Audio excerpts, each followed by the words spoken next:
I met Sylvester while he was in an immigrant jail. He had escaped Kenya after being imprisoned and beaten in his home country for his political activism. But rather than protecting him, the US government detained him. Not for a few days, not for a month. Sylvester was detained for 9 years. While in immigration detention, he was unable to contact his family, unable to speak with his mother before she died, and he witnessed other men being brutally beaten, this time by our government.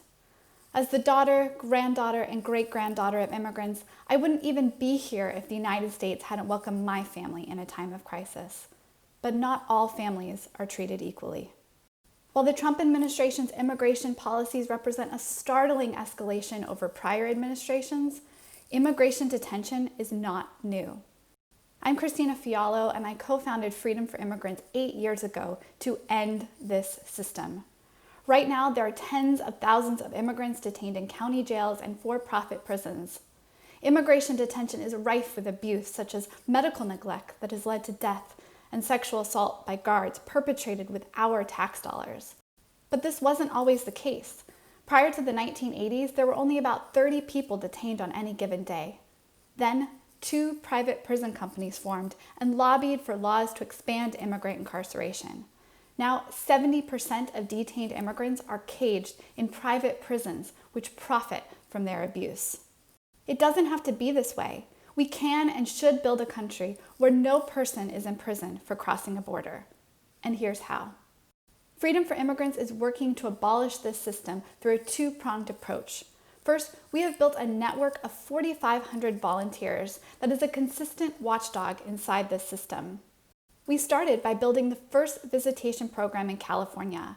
Now, volunteers visit people in 69 immigrant prisons in 30 states on a weekly basis.